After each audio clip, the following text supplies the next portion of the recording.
စထိုင်ပြီးဆိုရင်ဖြေလျှော့ရတယ်ငါတော့ဝိရိယရှိတာပဲဆိုပြီးခါကြီးတောင်းဖြောင်းပြီးတော့ပုံစံကြီးဖမ်းတာလို့ဒီလုပ်ငန်းနဲ့မရ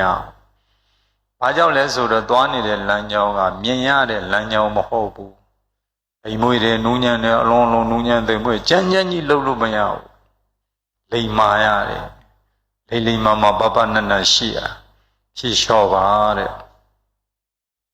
နောက်တစ်ဆင့်အနာပေးပါနာပေးပါခန္ဓာကိုယ်နာပေးစိတ်ကိုနာပေးမျက်လုံးကိုအိပ်ပျော်သောမျက်လုံးကဲ့သို့နာပေးအတိတ်ပဲရှိနာယူလေခန္ဓာကိုယ်ကြီးရွေးရှားနေရတယ်သွားနေရတယ်ရပ်နေရတယ်ပြန်မှန်းတယ်ဒီအထိုင်ကလေးနဲ့ငါနာယူလိုက်တော့စိတ်ဆိုရင်လည်းတွေးပြန်မှန်းတယ်မတွေးတော့အနာယူလိုက်တော့မျက်လုံးကလည်းဖွင့်ထားရင်မြင်အားမမြင်အားအိတ်ထားယုံအနိဋ္ဌာယုံနဲ့ပတ်သက်ပြီးတော့မြင်သိစိတ်နဲ့ပတ်သက်လို့လည်းပြန်မှန်းတယ်ဘယ်အာယုံတွေကိုမှမမြင်ချင်တော့ဘူးမျက်စိကိုလည်းအိပ်ပျော်သောမျက်လုံးကဲ့သို့နာပေးအိပ်ပျော်သောမျက်လုံးဆိုတာအလုံးမလုံးတော့ဘူးလေဒီလုပ်ငန်းကမျက်လုံးကိုအိပ်ပျော်သောမျက်လုံးကဲ့သို့ထားမယ်အသုံးမပြုဘူးအသုံးပြုရင်အမှားတွေဖြစ်သွားလိမ့်မယ်အိပ်ပျော်သောမျက်လုံးကဲ့သို့အနာပေးပါ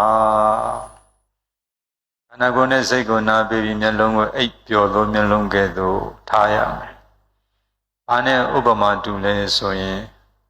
ထိုင်လျက်နဲ့အိပ်ပျော်နေတဲ့ကဲ့သို့အနာယူလိုက်ပါစိတ်ခန္ဓာတအောင်လေးကြရင်တတိထားကြည့်လိုက်နှလုံးငြိမ်လောက်ပြီလားတွားတဲ့ဣရိယာပုတ်ရတဲ့ဣရိယာပုတ်စကားပြောနေဣရိယာပုတ်တာနှလုံးခုန်နှုံးနေတာတာမမဟုတ်ဘူးပုံမြန်တယ်လေထိုင်နေခြင်းမှာနှလုံးခုန်နှုံးနေတာမြန်နေတယ်ဖြစ်တဲ့အတွက်ကြောင့်လေအာယုံကလည်းယုံရင်ကြံနေတယ်အဲ့လေအာယုံနဲ့တမာတိထူထောင်လို့မရဘူးမကောင်းဘူးဒါကြောင့်မို့လို့ခန္ဓာကိုယ်နဲ့စိတ်ကိုနာပေးမျက်လုံးကိုအိပ်ပျော်သောမျက်လုံးကဲ့သို့ထားတအောင်လောက်ကြရင်တတိထားကြီးနှလုံးငြိမ်လောက်ပြီဆိုရင်တတိစအလုံးလုံးတော့မယ်ဘယ်လိုလုံးလဲစိတ်ကိုတတိထားတော့ဘာကြောင့်ဒီစိတ်ကိုတတိထားဘာဖြစ်ချင်လို့လဲဘာလိုချင်လို့လဲဥတီချက်ကပါစိတ်ကိုတတိထားဖြစ်ပြီးဖြစ်စေဖြစ်လက်တံသော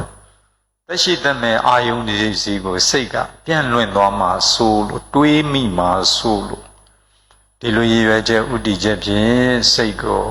တတိထားမတွေးအောင်တတိထားခြင်းမတွေးအောင်နေခြင်း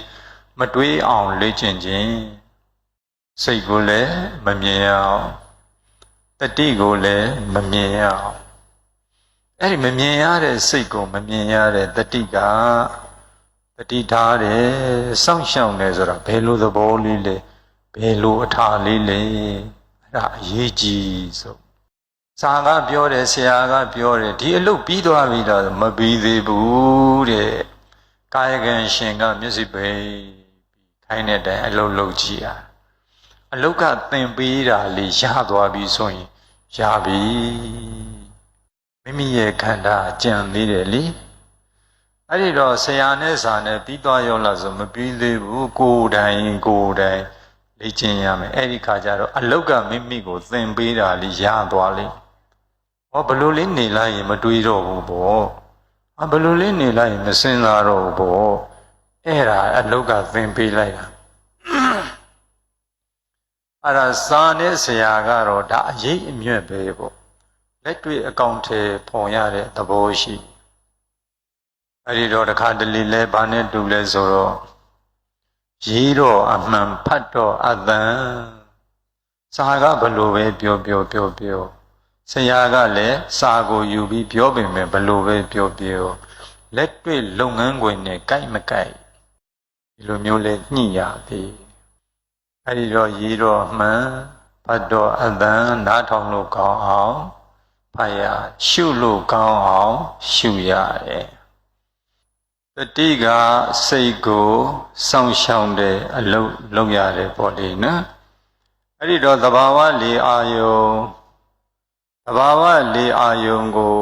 အလိုလိုသိလာလိမ့်မယ် အဲဒီတော့ဖြည့်လျှောတဲ့လှုပ်တယ်အနာလှုပ်တဲ့အနာယူတဲ့အလုပ်ကိုလှုပ်လိုက်တယ်လှုပ်လိုက်တဲ့အခါကျတော့နှလုံးငြိမ်လောက်ပြီဆိုလို့ရှိရင်တတိစာအလုံးလုပ်ပြီမမြင်ရတဲ့စိတ်ကိုမမြင်ရတဲ့တတိကတတိထားတယ်စောင်းရှောင်းတယ်ခယူဆိုင်တယ်ဘယ်လိုသဘောလေးလဲဘယ်လိုအထားလေးဒီအထားလေးကိုရယူရတယ်တစ်ရက်နှစ်ရက်သုံးရက်လောက်ဆိုရင်သဘောပေါက်ယခုယောဂီတွေလည်းဒီတစ်ထိုင်တွင်းမှာသဘောပေါက်ခြင်းနဲ့ပေါက်သွားမှလीအဲ့ဒီတော့သဘာဝလီအာယုံလေးကိုအလိုလိုသိလာလိမ့်စိတ်ကလေးကိုမတွေးအောင်တတိထားစိတ်ကလေးကိုမတွေးအောင်တတိထားလိုက်တဲ့အခါကျတော့စိတ်တို့မြည်ဒီမှာလဲအာယုံရှိမှဖြစ်တယ်တရားဝင်မဟုတ်တဲ့အာယုံတွေပေါ့ဒီချိန်ခါမှာဖြစ်ပြီးဖြစ်စေဖြစ်လက်တန်ဒါတွေကတရားဝင်မဟုတ်ဘူးဘဝတခြားလုံးသူ့လုံနေတဲ့လေအာယုံကတရားဝင်ပဲဘာကြောင့်လဲဆိုတော့ယူထားတဲ့ဘာသာရကမ္မထံကလေအာယုံဟာဝင်လေထွက်လေအဝင်အထွက်အသုံးနှုန်းနှစ်ခုဖယ်လိုက်ရင်လေပဲကြံတော့တယ်အဲ့ဒီတော့မတွေးအောင်တရားဝင်မဟုတ်တဲ့အာယုံတွေစီကိုတွားခွင့်မပေးပဲတတိထားတယ်စောင့်ရှောက်တယ်ဂယုဆိုင်လိုက်တော့စိတ်တို့မြည်သည်အာယုံရှိမှဖြစ်ခွင့်ရှိပြီအဲ့ဒီတော့မတွေးအောင်လေ့ကျင့်ရင်နဲ့တဘာဝတရားကကျေစုပြုပြီးမိတဘာဝတရားကဘာလဲဆိုတော့အဲ့ဒီနှာခေါင်းရဲ့ဝန်းကျင်မှာပတာဒရုပ်တွေရှိတယ်အကိုယ်လုံးမှာလည်းရှိတယ်ပတာဒရုပ်အဲ့ဒီတော့ဘယ်အာယုန်တွေစီမှသွားခွင့်မရတော့ကာယပတာဒမှာဒီအာနာပါနဝင်လေထွက်လေရဲ့တန်တမှန်ရှိနေတဲ့ဖုဒ္ဓဘာဒပေါ့ဒီဖုဒ္ဓဘာဒကအဲ့ဒီပတာဒရုပ်ရှိတဲ့နေရာမှာတိုးဝှေ့ပြီးတော့ဒီစိတ်ကိုပြလိုက်သလိုပါပြီထိုဤအာယုန်နေစီကိုတွားခွင့်မပေးဘဲနဲ့တတိထားတော့တဘာဝလေးအာယုန်နဲ့ပတာဒရုပ်တွေဖုဒ္ဓဘာဒကလေးကကျေစုပြုပြီးတော့စိတ်ကအဲ့ဒီကိုလေးအာယုန်စီကိုတန်းပြီးတော့သိတဘာဝတရားတွေကတဘာဝတရားကိုကျေစုပြုပြီးတယ်ငါပုဂ္ဂိုလ်သတ္တဝါမိထားလိုက်ပါအဲ့ဒါလေးသဘောပေါက်လားမသိဘူးတဘာဝတရားတွေကတဘာဝတရားကိုကျေစုပြုပြီးဘုဒ္ဓဘာသာဆိုတာအဲ့ဒီတော့လေးမှလေးပဲတွန်းကန်မှုထောက်ကန်မှုသက်ရှုကျမ်းတဲ့သက်ရှုဟာမကျမ်းဘူးမာကျမ်းလေး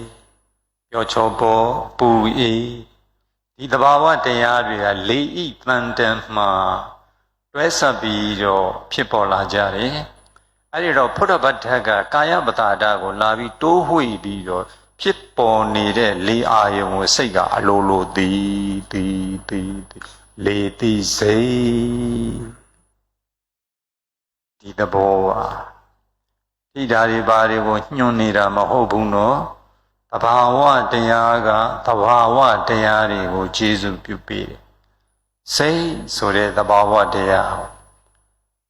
ကာယပတာဒဝါယောဓာတ်တွန်းကန်မှုထောက်ကန်မှုမာကျန်လေးပြောချောပေါ်ပူအေးဖုဒ္ဓဘာသာတစ်ခုမဟုတ်တစ်ခုကကျေစုပြုပေးလိုက်တော့သိစိတ်ကာယဝိညာဉ်စိတ်နေနဲ့ဒီလေးအာယုံကိုရယူသွားစိတ်ဆိုတာအာယုံကိုသိချင်းရယူခြင်းအာယုံကိုသိတဲ့နေရာမှာပုံပင်ကမှသူကရှေ့သွားခေါင်းဆောင်ပြီဒါကြောင့်အလုတ်ကဘာလုပ်အောင်ဘာမှမလုပ်ရအောင်စိတ်ကလေးတစ်ခုစိတ်ကလေးတစ်ခုကိုပဲတတိထားပါစောင့်ရှောက်ပါခရုစိုက်ပါဘယ်လိုရည်ပဲချက်နဲ့တတိထားစောင့်ရှောက်ခရုစိုက်တာလဲဝိစေတတ်တဲ့အာယုန်တွေတရှိတဲ့မေကာမဝတ္ထုစုစုဖြစ်ပြီးဖြစ်စေဖြစ်လက်တန်သောတရှိတဲ့မေအာယုန်တွေစီတို့ရောက်မသွားအောင်မတွေးမိအောင်တတိထားစောင့်ရှောက်စိတ်ကိုတတိထားတယ်နောက်တနည်းမတွေးအောင်နေတယ်မတွေးအောင်နေတယ်ဆိုတာစိတ်ကိုတတိထားတာပဲ နေတယ်လीသူတို့တွေကသဘာဝတရားပြောလိုက်တာတော့လွယ်တာပေါ့နော်သဘာဝတရားတွေအလုံးလုံးတာတွေကိုထဲထဲဝင်ဝင်သိဖို့ရန်အတွက်ကတော့မလွယ်ဘူးယခုတော့လွယ်လွယ်ကူကူလေးသိခွင့်ရကြတယ်ဒါကြောင့်စထိုင်ပြီးဟေးဆိုလေကိုသိဖို့ဥတီချက်ကြီးနဲ့သွားမလို့နေဖြေလျှော့မယ်အနာပေးမယ်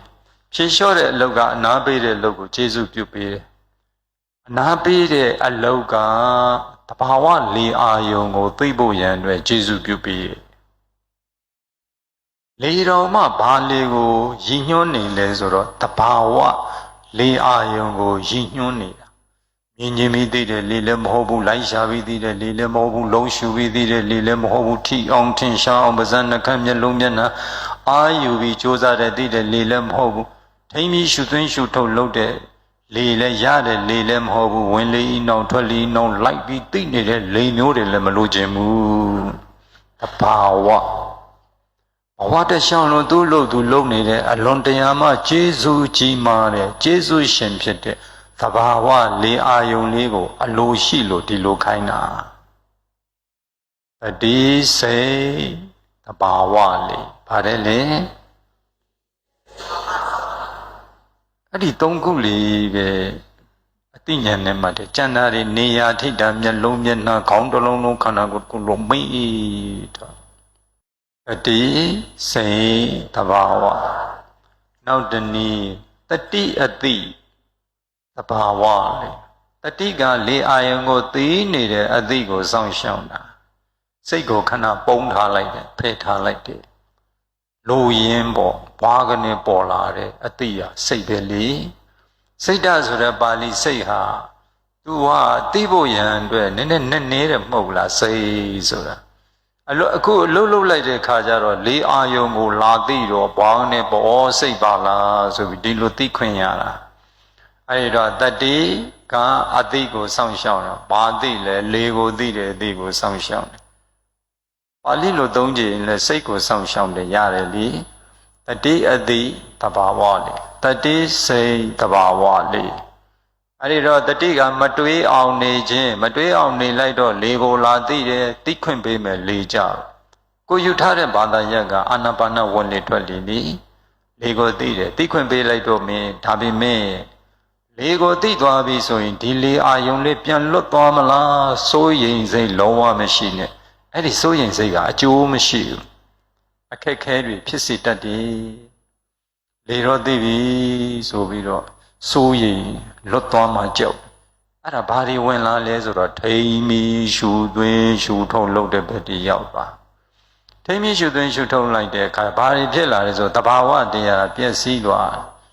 ဝင်เสียရှိတဲ့လေတွေအကုန်လုံးဝင်ခွင့်မရတော့ထွက်เสียရှိတဲ့လေတွေအကုန်လုံးထွက်ခွင့်မရတော့အသက်ရှူမွားတော့ရင်ထဲမှာတင်းမွန်းကြဘာကြောင့်လဲတဘာဝတရားကြီးအဟံဒါသွားလှုပ်လိုက်လို့သွားထိတ်လိုက်သူ့လှုပ်သူလှုပ်ခွင့်ပေးတတိအတိတဘာဝလေးအဲ့ဒီတော့တဘာဝလေးအယုံကိုသိနေတဲ့အတိကိုတတိထားစောင့်ရှောက်မိနေလိုက်တော့စိတ်ကိုတတိထားလေးသဘာဝလေးနဲ့ယဉ်နီးလေးစိတ်ကိုတတိထားလေးသဘာဝလေးနဲ့ယဉ်နီးလေးအဲ့ဒါလို့ယဉ်နီးနဲ့စိတ်ငြိမ်တယ်လို့လေအာယုံလေးကနှေးနူညံ့သိမ်မွေ့ဒီတလို့လို့မသိတလို့လို့ရုပ်တရက်လွတ်သွားတာပျောက်သွားတာရှိတယ်အဲ့ဒီခါကျရင်တဲ့စိတ်လှုပ်ရှားတာတို့ပြာရခတ်တာတို့မရှိနဲ့မနှိမ့်တဲ့အိန္ဒြေရှိတာနေလိုက်ပါပျောက်ခဲ့သည်ရှိသောလွတ်သွားခဲ့သည်ရှိသောတည်ငြိမ်သာနေပါဒါပေမဲ့ညာနာတံပယုအကြမြင်ဘုသူတာရှိထားတဲ့အသိဉာဏ်တွေထုတ်သုံးရဘယ်လိုထုတ်သုံးရမလဲဩငါသိရမယ်လေအာယုန်လေးဟာအလွန်နူးညံ့တိမ်မွေ့သွားပြီပါလားအသိဉာဏ်လေးထည့်လိုက်တဲ့နဲ့စိတ်ကသိချင်းရာယူခြင်းသူကိစ္စသူလှုပ်တော့ကြံကြောက်တိုင်းအသိဉာဏ်မရှင်းတိုင်းအလွန်နူးညံ့တိမ်မွေ့နေပါလားအလွန်နူးညံ့တိမ်မွေ့သွားပြီပါလားအသိဉာဏ်ကတော့လိုရင်လိုသလိုရှင်ပေးလိုက်ရင်စိတ်ကလုံးဝဒီလေအာယုံကိုပဲယူပြီးတော့တမာတိကောင်း အဲ့ဒီတော့တရားထိုင်တဲ့ပုဂ္ဂိုလ်တွေကတမာတိဖြစ်ရမည်တဲ့တမာတိဖြစ်တယ်မဖြစ်ဘူးဆိုတာဘယ်လိုတီးဖြတ်မလဲအတွေ့ထိနာမိတ်တာဘဝင်ကြသုံးခုကင်းစိတ်တသေးကြကြတာတဘာဝလေးအာယုန်တစ်ခုတည်းမှာပဲစိတ်ကလေးကကြာရောက်ပြီးတည်9မိနစ်လောက်တော့အတွေ့လေးကင်းတယ်ထိနာမိတ်တာဘဝင်ကြတာလေးကင်းတယ်လေးအာယုန်တစ်ခုတည်းမှာပဲစိတ်ကရှိနေကိုယ့်ကိုတီးဖြတ်လို့ရတယ်ဒီတစ်ထိုင်မှက9မိနစ်လောက်တော့တမာတိဖြစ်တယ်10မိနစ်လောက်တော့တမာတိဖြစ်တယ်တနာရီလောက်တော့တမာတိဖြစ်တယ်ဆိုကိုယ့်ကိုတီးဖြတ်လို့ရတယ်ဒီတစ်ထိုင်မှငါတိုးတက်တယ်ဒီတစ်ထိုင်မှမတိုးတက်ဘူးအဲ့ဒီတော့တမာတိဖြစ်မဖြစ်ကိုအတွေ့အထိနာမိတ်တာဘဝင်ကြ3ကိုတန်ရှင်းတယ်ကင်းတယ်9မိနစ်ဆို9မိနစ်10မိနစ်ဆို10မိနစ်ပေါ့လေအဲ့ဒီတော့တမာတိဖြစ်တယ်မဖြစ်ဘူးလို့အဲ့လိုမျိုးကိုယ့်အကိုတီးဖြတ်ပါဘယ်သူမှမေးစရာမလိုဘူးတဲ့အဲ့ဒါတမာတိဖြစ်ရမယ်ပေါ့နော်ဒီနေ့ကတော့ပထမဆုံးနေ့ဆိုတော့မတွေးအောင်လေ့ကျင့်နေအလုံးနဲ့စပြီးတော့ဒီအာနာပါနကမ္မထံပြည်တည်ထားတာပေါ့နော်အခြေခံတော့ဒီနေ့တော့ရပြီအိမ်ရောက်လဲလေ့ကျင့်မှာဒီရောက်ရင်လည်းစောစောလာပြီးလေ့ကျင့်လိုက်ရင်သူအဆင်ပြေသွားလိမ့်မယ်တချို့လည်းရှုပ်နေတဲ့အဟောင်းတွေရှိနေကြတာပဲပေါ့နော်ခုကတော့အကုန်လုံးကိုသိမ့်ကြုံပြီးတရားစစ်တဲ့ဤစနစ်တစ်ခုနဲ့သွားမှာပေါ့အဲ့ဒီဤစနစ်တစ်ခုကိုယခုပြောမှာပေါ့နော်အဲ့ဒီတော့ပထမယောဂီတယောက်ကစိတ်ငြိမ်စေအောင်ပြုကျင့်ခိုင်းလိုက်တဲ့အခါကျတော့တရားလာလျှောက်တဲ့အခါကျတော့စိတ်ငြိမ်စေအောင်ပြုကျင့်ခဲ့တယ်လေအာယုံကိုသိပြီလားစိတ်တော့ငြိမ်တယ်လို့ငြိမ်တယ်လေလည်းမသိဘူးအဲ့ဒါလိုလေမသိတဲ့သူကြရင်လည်းအသိဉာဏ်လေးထည့်လိုက်ပါစိတ်ငြိမ်စေအောင်ပြုကျင့်ရင်လည်းအာသိရမယ်လေအာယုံလေးဟာနုနုနေနေလေးပါလားအလွန်လုံးနှုံးညံ့သိမ်မွေ့ပါလားဆိုအသိဉာဏ်လေးရှင်းလိုက်ပါသူကသူလေကိုတီးသွားပါလိမ့်မယ်ကဲနံပါတ်1နောက်တစ်ယောက်ကလေတော့သိတယ်တဲ့ဝင်တော်လေထွက်တော်လေကိုပြက်ပြက်လာတာ तू မသိဘူးလေတော့သိတယ်တဲ့နော်အဲ့ဒီတော့စတာထွက်တဲ့ကလေကိုသိတဲ့အဆင့်လောက်ပဲယူပါဝင်တော်လေထွက်တော်လေအဝင်အထွက်ကိုကွဲကွဲပြပြသိဖို့ရန်အတွက်အဓိကမထားပါနဲ့လေအာယုံနဲ့ကောင်းကောင်းလေးယဉ်နီးလာပြီးဆိုမှအသိဉာဏ်လေးထည့်လိုက်ရုံပဲငါသိတဲ့လေဟာနှစ်ဝင်တော်လေလားထွက်တော်လေလားအဲ့ဒီမှာဝင်တော်လေထွက်တော်လေကွဲကွဲပြပြသိရင်သိမသိခဲ့သည်ရှိတော့ကိစ္စမရှိဘူးလေအာယုံကိုသိနေရင်လုံလောက်ပြီမိမိသိနေတဲ့လေအာယုံကဝင်တော်လေပဲထွက်တော်လေတဘာဝကြကြစဉ်းစားကြည့်လိုက်ဒီလေကိုသိနေတယ်ဆိုအဝင်ထွက်မရှိရင်ဒီလေသိနိုင်ပါမလားသိနိုင်ဘူးလေအဝင်ထွက်ရှိနေလို့သိတယ်ဒါပေမဲ့ကိုယ့်ရဲ့တန်တန်မှာကိုယ့်ရဲ့လေအာယုံလေးကနှေးပြီးနုံညံ့ပြီးဖြစ်စေပေါ့မနုံညံ့ပြီးဖြစ်စေပေါ့အဝင်အထွက်ကိုတော့အသိဉာဏ်ထဲမှာဝေခွဲလို့မရဘူးကိစ္စမရှိဘူးလေတော့သိနေလားသိတယ်ရတယ်လုံလောက်တယ်မတွေးရင်တော်ပြီမငိုက်ရင်တော်ပါပြီနံပါတ်3တစ်ယောက်ကတော့ပြီးတော့ဝင်လေထွက်လေကိုမှတ်ပါတယ်တဲ့လေအာယုံကနုညံ့တိမ်မွေ့သွားတဲ့အခါမှာအိတ်ငိုက်သွားပါတယ်ဝင်လေထွက်လေတော့မှတ်တယ်တဲ့နုညံ့တိမ်မွေ့လာရင်အိတ်ငိုက်သွားတယ်အဲ့ဒီတော့ယောဂီတွေသိထားရမှာကတော့လေအာယုံလေးကနှေးနုညံ့တိမ်မွေ့လာပြီဆို၄မျိုးဖြစ်နိုင်တယ်လို့အဲ့လိုမှတ်ထားရဘာတွေဖြစ်နိုင်လဲတွေးနိုင်တယ်ငိုက်နိုင်တယ်ဘဝင်ကြနိုင်တယ်ပျောက်နိုင်တယ်ဘယ်နှမျိုးဖြစ်နိုင်တာလဲတွေးနိုင်တယ်ငိုက်နိုင်တယ်ဘဝင်ကြနိုင်တယ်လေပျောက်နိုင်တယ်အဲ့ဒီတော့လေအာယုံလေးနှေးပြီးနုညံ့သိမ်မွေ့လာပြီးဆိုရင်တဲ့ယောဂီအနေနဲ့ပေါ့လေကိုယ့်ရဲ့တဏ္ဍာမှာကိုယ်ရှုနေတဲ့ကမ္မထံအလွန်လုံးနုညံ့သိမ်မွေ့လာပြီးဆိုရင်ဒီအချိန်ဟာတွေးနိုင်တယ်ငိုက်နိုင်တယ်ဘဝင်ကြနိုင်တယ်လေပြောက်နိုင်တယ်ငါဂယုဆိုင်မှာတော်လိမ့်မယ်တတိကြီးထား ယုဆိုင်တတိထားရနဲ့ဂယုဆိုင်တာနဲ့တတိထားရနဲ့ဒီဝိရိယနဲ့မတူဘူးနော်တတိထားခိုင်းနဲ့ဂယုဆိုင်ခိုင်းနဲ့ဝိရိယတွေထုတ်ပြီးသုံးခိုင်းတာမဟုတ်ဘူးအဲ့ဒါမှမျက်နှာတွေတင်းလာလိမ့်မယ်မျက်နှာတွေတင်းလာရင်ထဲမှာတင်းလာလိမ့်မယ်ပင်ပန်းလာလိမ့်မယ်တတိပဲထားခိုင်းလေးလေးအလုံးလုံးနုညံ့သိမ်မွေ့လာပြီဆိုရင်တွေးနိုင်တယ်ဘာကြောင့်တွေးနိုင်လဲဆိုတော့စိတ်ကသူတည်ရမယ်မိရမယ်လေအာယုံကနုညံ့သိမ်မွေ့နေတော့မပျော်ပိုက်ဘူးမပျော်ပိုက်တော့ပျော်ပိုက်တယ်သူကျက်စားခဲ့တဲ့အာယုံတွေအများကြီးရှိတယ်ထော့ပြီးတွေးဒီလိုမျိုးရှိနောက်ပြီးတော့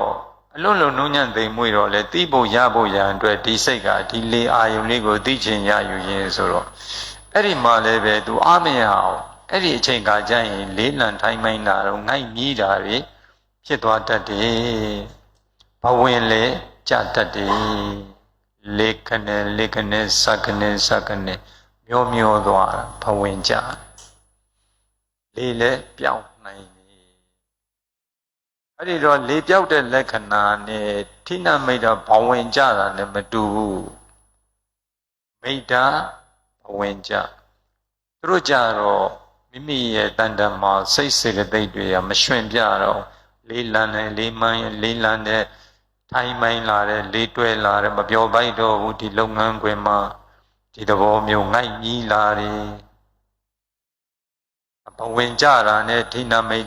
တာနဲ့လုံးထွေးပြီးတော့လည်းဖြစ်တတ်တယ်ဒါကတော့ယောဂီတိုင်းဒါကတော့ကြုံနေကြပဲဒါတွေကိုကြော်ဖြတ်ရတာပါသိဉာဏ်လေးရှင်းပြီးတော့နော်ဒီဘိုင်းမှာဒါတွေဖြစ်နိုင်နေလေပြောက်တဲ့လက္ခဏာကြတော့တမာတိလည်းဖြစ်စိတ်လည်းကြည်လင်နေတယ်ရှင်လန်းနေတယ်တမာတိလည်းဖြစ်နေလေရလည်းအလုံးလုံးနူးညံ့သိမ်မွေ့ရင်တဲ့ကိုဟာနေတဲ့ရောက်တော့ပျောက်သွားတယ်အဲ့ဒါလေပြောက်တယ်လို့ဆိုလို့တယ်လေပြောက်ရင်လည်းပဲဒီစာအုပ်ထဲမှာရှိတယ်လေနော်အလုံးလုံးနုညံ့သိမ်မွေ့လို့ပျောက်သွားတဲ့အချိန်ခါမှလည်းလေအာယုံကိုမြင်ချင်တာလိုက်ရှာတာလှုပ်ရှူတာထိအောင်ထင်ရှားအောင်လှုပ်တာထိမိရှူသွင်းရှူတိုးလှုပ်တာဝင်လေနောက်ထွက်လေနောက်လိုက်တာတွေမလုံးနဲ့လေပြောက်ခဲ့သည်ရှိတော့စိတ်ကလေးထွက်မသွားအောင်မတွေးအောင်တတိထားတဲ့လုပ်ငန်းနဲ့ပဲအလွန်နူးညံ့သိမ်မွေ့သည့်လေအာယုံကိုသာစောင့်နေပါဒါပြောက်တဲ့ယောဂီတွေပေါ့လေခုနလိုအရှိကြီးနှလုံးမသွင်းခြင်းရင်လေအတူလေးချုပ်ပြီးနှလုံးသွင်းလို့ရတယ်ဒီလေအာယုံကလေးခုနလိုဟာနယ်တစ်ခုတည်းရောက်သလိုသိရင်နဲ့ပျောက်သွားပြီဆိုရင်အသိဉာဏ်လေးပဲထည့်လိုက်တော့ဩ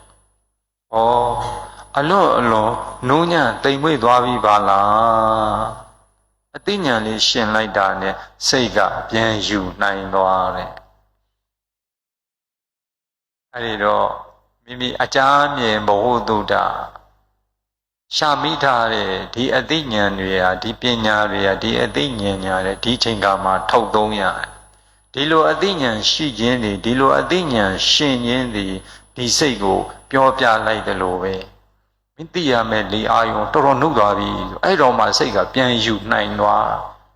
ဒါနည်းဒါသိဖို့ပြောတာလေအဲ့ဒီတော့ပျောက်ခဲ့သည်ရှိတော့တည်ငြိမ်သာနေပါပြရာမခတ်နဲ့စိတ်မလှုပ်ရှားနဲ့လုံးရှူတာတွေပိုင်း6မျိုးဘာတစ်ခုမှမလုပ်နဲ့အတိညာဏ်လေးသာထည့်လိုက်ဩတော်တော်လေးနူးညံ့သိမ်မွေ့သွားပြီပါလားချက်ချင်းသိမခက်ဘူးနော်ခက်ဘူးအဲ့ဒီတော့ဝင်လေထွက်လေလေးကနှေးနေပါတယ်ဗျာတဲ့အတ္တပတ္တစိတ်ဓာသမုဋ္ဌာနာဝင်သက်ထွက်တဲ့ဝင်လေထွက်လေကစိတ်ကြောင့်ဖြစ်တယ်တဲ့ယခုယောဂီတွေဝင်လေထွက်လေနှေးနေတာမကြုံတွေ့ရအောင်လဲကြုံတွေ့တဲ့သူကြုံတွေ့နေရမှာနော်အဟောင်းနေဆိုတော့ကြုံတွေ့တခါမှအာမထုတ်ဘူးသေးတဲ့ယောဂီတွေဆိုရင်တော့လေတော့သိအောင်မှမဟုတ်သေးဘူးထင်တယ်နော်အဲ့ဒီတော့ဘာကြောင့်ဒီလေအာယုံကနှေးရတာလဲဆိုမိမိမှာစိုးရိမ်စိတ်မရှိဘူးစိုးရိမ်စိတ်လည်းမရှိဘူးအတွေးလည်းမရှိဘူးလေအာယုံစိုးရိမ်စိတ်လည်းမရှိဘူးအတွေးလည်းမရှိဘူးအဲ့ဒီလေအာယုံမှာတမာတိအသင့်ဖြစ်အတွေးထိဏမိတ်တာပွင့်ကြသုံးခုကင်းနေတာလေးဖြစ်နေတဲ့အချိန်ခါမှာဒီကတော့စိတ်ငြိမ်တာနဲ့စိတ်အေးတာ စိတ်ငြိမ်စိတ်အေးခြင်းဒီဒီလေအာယုံလေးနှီးသွားလေအာယုံကမပြောတော့လေပြောတဲ့ကဲ့သို့မင်းရဲ့စိတ်ကတည်ငြိမ်လာပြီအေးချမ်းလာပြီဒီလိုနားလေရလေအာယုံကိုအကြောင်းပြုပြီးတော့ကိုယ့်ရဲ့စိတ်ကိုကိုနားလေရအမြန်နေပါလားယုံရင်ချမ်းနဲ့နေတယ်ဆိုရင်ငါစိတ်ကတုံလှုပ်နေသေးတယ်လှုပ်ရှားနေသေးတယ်မတည်ငြိမ်သေးဘူးနေပြီးနုံညံ့သိမ်မွေ့သွားပြီဆိုရင်ဩငါရဲ့စိတ်ကတော်တော်တည်ငြိမ်အေးချမ်းလာပြီဗလားဆိုပြီးလေအာယုံကိုအကြောင်းပြုပြီးတော့မိမိရဲ့စိတ်ကိုမိမိနားလေလိုက်ပါနော်အဝင်လေနှိတာနဲ့မြန်တာနှစ်ခုဟာဒါစိတ်ကြောင့်ဖြစ်တယ်ဆိုတာဒါသိလိုက်တော့တဲ့အဲ့တော့လေအာယုံသိမ်မြင်သိမ်မွေ့ပြီးသိတယ်လို့မသိတယ်လို့ဖြစ်နေပါလေသိတယ်လို့မသိတယ်လို့ဖြစ်နေပါအဲ့ဒါလည်းဘာလို့မှအသိဉာဏ်လေးပဲထည့်လိုက်ဩတော်တော်လေးနူးညံ့နေသိမ်မွေ့နေပါလားအလွန်လွန်နုနဲ့သိမ်မွေ့ပါလားစိတ်ကအဲ့ဒါသူယူသွားအဲ့ဒီအသိဉာဏ်ကထက်ချက်မကွာရှိနောက်နံပါတ်9တဲ့လေအာယုံကိုရှုရတာနောက်ပိုင်းအားမရဘူးပေါ့ရွှွှွနေလှုပ်ရှုလိုက်ပြီလေလေအာယုံလေးကနှေးလာပါလာနူးညံ့သိမ်အားမရအဲ့မှာလှုပ်ရှုလိုက်တော့ဘာဖြစ်သွားလဲဆိုတော့သမာဓိကိုဖျက်ဆီးပစ်လိုက်တာအဲ့ဒီတော့လုံးမရှိရဘူးတဲ့နည်းနည်းလေးလည်းလုံးမရှိရအောင်မတိမတာလည်းလုံးမရှိရအောင်ကိုယ့်ကိုကြိတ်ပြီးတော့လည်းလုံးမရှိရဘလို့မှမလုပ်ရအောင်လုံးမရှိရဘူးတဲ့နော်ခုနပြောသလိုပဲအသိဉာဏ်လေးပဲထည့်လိုက်ပါအသိဉာဏ်လေးပဲထည့်လိုက်ပါဘလို့ထည့်မလဲဩအလွန်လွန်နူးညံ့သိမ်မွေ့နေပါလားသူ့ဟာသူအားရခြင်းနှံ့မှုလေးရှိသွားတယ်သောက်ထဲမှာလည်းရှိတာပေါ့ပစ္စုပန်တဲ့သူ့ရှိနေသူ့သိရှိတာလေးနဲ့ရောက်ရဲတင်းတိမ်နိုင်အောင်စိတ်ကိုဆုံးမပြီးဒီအလုံးလုံးပါအာမရဘူးမကျင့်နှံ့ဘူးဒီလိုမရအောင်ကမ္မထမ်းကမိမိကိုဆွဲခေါ်ရင်ဆွဲခေါ်သလိုတွားရမယ်လူညာနေပါလားလက်ခံပေးရမယ်တိမ်မွေ့နေပါလားလက်ခံပေးရမယ်ငွေငွေကလေးပဲသိပါလားလက်ခံပေးနေရမယ်ဒါကြောင့်ပစ္စုပန်တဲ့သူ့ရှိနေသူ့သိရှိတာလေးနဲ့ရောက်ရဲတင်းတိမ်နိုင်စိတ်ကိုဆုံးမပြီးတမာတိထူမှာအဲ့တော့လေအာယုံကနှေးပြီးတော့နူးညံ့လာတယ်ဒါကုဏပြီးသွားပြီနှေးပြီးနူးညံ့လာတယ်ဆိုတာကတမာတိဖြစ်လာပြီတဲ့အတွေ့အထိနာမိတ်တာပွင့်ကြသုံးခုကင်းလို့တဲ့ဟာလားနှေးပြီးနူးညံ့သိမ်မွေ့လာတယ်တဲ့သိမ်မွေ့လာတဲ့အခါမှာမောလာတယ်ကြုံမှုကြလိမ့်မယ်ဒီလမ်းကြောင်းသွားနေတဲ့သူတွေကလုံးဝမကြုံမှုရလို့မရှိဘူးယောဂီတိုင်းကြုံမှာပဲလေအာယုံလည်းနေအားမရအောင်အဲ့ဒီမှာထိမ့်ပြီးတော့ရှုသွင်းလာလေရလည်းပဲနူးညံ့သိမ်မွေ့နေအဲ့ဒီမှာထိမ့်တဲ့ဘက်ကိုရောက်သွားထိမ့်ပြီးလုံးရှုလွတ်သွားမှလည်းကြောက်တော့အဲ့ဒီမှာဝင်စရာရှိတဲ့ဒီအကုန်လုံးဝင်ခွင့်မရထွက်စရာရှိတဲ့လေထွက်ခွင့်မရအောင်အဲ့ဒီမှာမောလာဘာကြောင့်လဲဆိုတော့ပစ္စုပန်တဲ့သူ့ရှိနေသူ့အသည်ရှိတာလေးနဲ့ရောက်ရဲမတင်းတိမ်နိုင်လို့စိတ်အလိုကြမဖြစ်တဲ့အတွက်ကြောင့်မိမိရဲ့စိတ်မွန်းကြတာလက်ခံပေးလိုက်ပါသူ့ရှိနေသူ့အသည်ပဲဒါလည်းသွားရမှာပဲတဲ့နော်နောက်တော့လေအာယုံကိုမှတ်ရမှာလားစိတ်ကိုမှတ်ရမှာလားဒီလိုမျိုးလာပြန်ပြီမနေ့ကဘာပြောလိုက်လဲလေအာယုံဆိုတာဘဝတစ်လျှောက်လုံး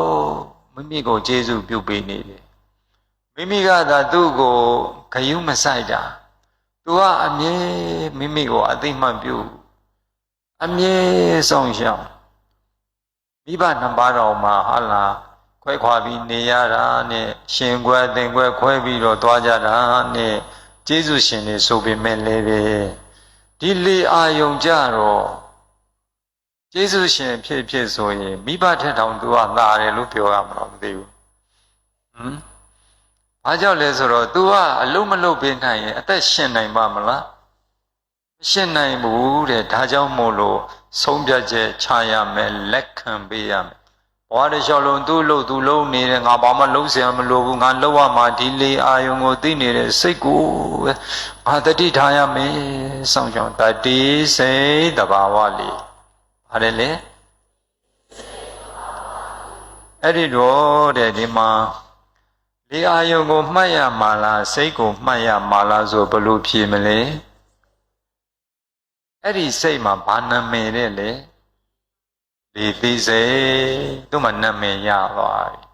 ကြာသိစိတ်အဲ့ဒီချိန်ကမှအကျုံးမဝင်ဘူးနံသိစိတ်အကျုံးမဝင်ဘူးစားသိစိတ်အရသာမဝင်ဘူးတွေ့ထိစိတ်အကျုံးမဝင်ဘူးပေါ့နော်ဒါပေမဲ့ဒီမှာကတော့တွေ့ထိမှုဆိုတဲ့ဖုဒ္ဓပတ္တကလေးကြီးကပပလေးရှိနေအမြင်မပေါ်လွင်ပပလေးရှိနေအဲ့ဒီဖုဒ္ဓပတ္တအတွေ့အထိကလေးကပတာရယုတ်မှာကျေစုပြုပေးနေတဲ့သဘောရှိတယ်ဒါကြောင့်ယောဂီတွေကိုထိတာရေးပါတိတ်မပြောရဲဘူးထိတာကြီးကိုသောလုံနေတယ်ထိအောင်ကြိုးစားနေအတင်းလာတယ်မာလာတာဒီပြဿနာတဲ့ကမ္မထမ်းယောဂါရရလာတာဒီသဘောပေါ့နော်အဲ့ဒီတော့ဘာကိုမှတ်ရမှာလဲစိတ်ကိုခဏဖယ်ထားပြီးတော့သူ့ရဲ့အဓိပ္ပာယ်လိုရင်းဆိုရင်ဘာရမှာလဲတိအတိကိုပဲစောင့်ရှောက်တတိစိတ်သဘာဝလေးတတိအတိတိတယ်ဆိုဘယ်သူ့ကိုသိနေတာလဲလေအာယုံကိုသိနေတာဖြစ်လို့စိတ်အဲ့ဒီနှစ်ခုကြိုက်တာကိုသုံးလို့ရတယ်လေအဲ့ဒီမှာစောင့်ရှောက်တဲ့နေရာမှာတိတာလေးကိုစောင့်ရှောက်တာ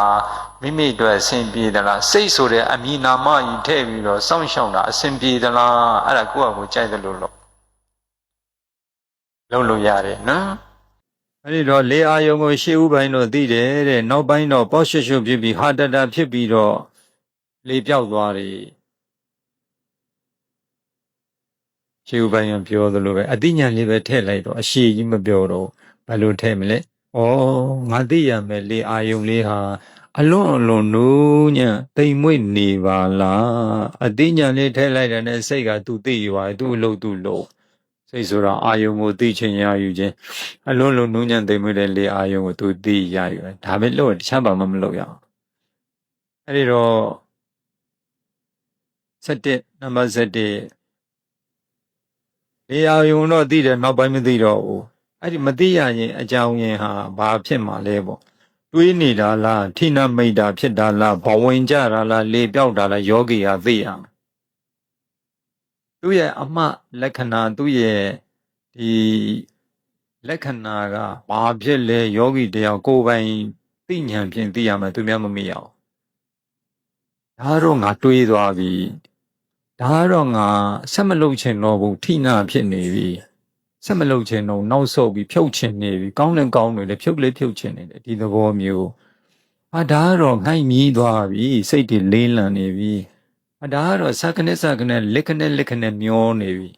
ဒါကတော့ထိနာမိတ်တာနဲ့ဘဝင်ကြနဲ့လုံးထွေးပြီးငါကြီးတဏ္ဍာမှာဖြစ်နေပြီဒါသိရမယ်ဒါကိုယ်ပိုင်အသိဉာဏ်ဖြင့်ယောဂီကဒါသိရအဲ့ဒီတော့တရားအထုတ်တဲ့ပုံကဘဝင်စိတ်လားအာယုံကိုသိတဲ့စိတ်လားဒါလေးတွေသိရမယ်ရှုနေရမှတ်နေရနဲ့လေအာယုံမှာစိတ်ကလေးကနစ်သွားသလိုပဲခံစားရတယ်ကြုံဘူးလားယောဂီတွေလေအာယုံမှာစိတ်ကလေးနေသလိုဖြစ်သွားအဲ့ဒါဘာကြောင့်လဲဆိုတော့ထုတ်သုံးလိုက်တဲ့ဝိရိယကအလဲအလန့်အညီအမျှဖြစ်သွားအရမဏိစိတ်တံသမအာရိယတိသမဝအာရိယတိသမဒနမတ္တမေဝဝဧတံစိတ်တတာတိသမာဓိတဲ့လေအာယုံပေါ်မှာစိတ်ကိုအလဲအလန့်အညီအမျှကောင်းစွာထားတတ်တဲ့အတွက်ကြောင့်ဧကကရသမာဓိဖြစ်သွားတော့လေအာယုံမှာစိတ်ကလေးနေအဲ့တော့အကောင်းဆုံးသမာဓိအခြေခံလေအာယုံမှာဘာဝနာစိတ်နဲ့တာရဲ့လေမအသွင်ပြောင်းပြီးကျင်လင်တောက်ပါတဲ့ပฏิဘာဂနမိတ်မှာစိတ်ကလေးနစ်ပြီးတော့ဇန်ဆိုင်တာရဲ့အဲ့ဒါဘာကြောင့်လဲဆိုတော့ဝိရိယကိုအလဲအလန့်အညီမျှထုတ်သုံးတတ်လို့ဘာနဲ့တူလဲဆိုတော့အတွေ့မရှိလို့ရှိရင်လူတယောက်ကရေထဲမှာအတွေ့မရှိရင်ရေလည်းမကုတ်တိုင်ပလုံနဲ့မြုပ်သွားမှာအတွေ့မရှိတဲ့အတွက်ကြောင့်နစ်သွားတဲ့သဘောအဲ့ဒီသဘောယခုလည်းထုံနေတူပဲနေရာတွေထိတာတွေမျက်လုံးမျက်နှာတွေခြေလက်ခေါင်းခါတွေအကုန်လုံးမိထားတတောင်းတနေရာမှာလွန်ကဲတဲ့ဝိရိယတွေလည်းယူမထားတော့အကုန်လုံးလွတ်နေတော့မြတ်တလည်းဖြစ်တော့လေအာယုန်တစ်ခုတည်းမှာပဲစိတ်ကြားရောက် ဝိရိယကလည်းအလယ်လတ်ညီမျှဖြစ်သွားတော့လေးအာယုံကဒီစိတ်ကိုဖွဲ့ချထားလိုက်တော့အဲ့ဒီမှာနေအာနာပါနအခိုက်မှာလဲဇံသမာဓိဒါပေမဲ့သုံးလို့ရပြီလားသုံးလို့မရသေးဘူး။ဘာကြောင့်လဲအလင်းမရှိသေးလို့အဲ့ဒီအလင်းနဲ့ပတ်သက်တဲ့သမာဓိတွေနောက်ပိုင်းကျမှပြောရအောင်ဟုတ်လား။အဲ့ဒီတော့လေအာယုံမှာစိတ်ကလေးနေသွားတာဘာလို့ဝိရိယကိုအလဲအလတ်အညီနာထားတတ်လိုက်တာထားတတ်တဲ့သဘောလက်ပိုင်းဆိုင်ရာခန္ဓာကိုယ်ပိုင်းဆိုင်ရာမျက်နှာပိုင်းဆိုင်ရာအားတွေယူထားတာတင်းထားတာတွေမလုံးနဲ့ပင်မနဲ့မလုံးနဲ့တက်တက်တာသွားမယ်ဟုတ်လားအဲ့ဒီတော့12ချက်ထဲမှာယောဂီတွေအကောင်လုံးညှိရလားမညှိဘူးလားအဲ့ရက်ကလည်းနေသေးတယ်ဆိုတော့နောက်ဆိုညာဒါနေ့တိုင်းပြောရမှာပဲဘာကြောင့်လဲဆိုတော့ဒီအများကြီးကိုကမ္မထမ်းစစ်ဖို့ဘယ်နိုင်မလဲ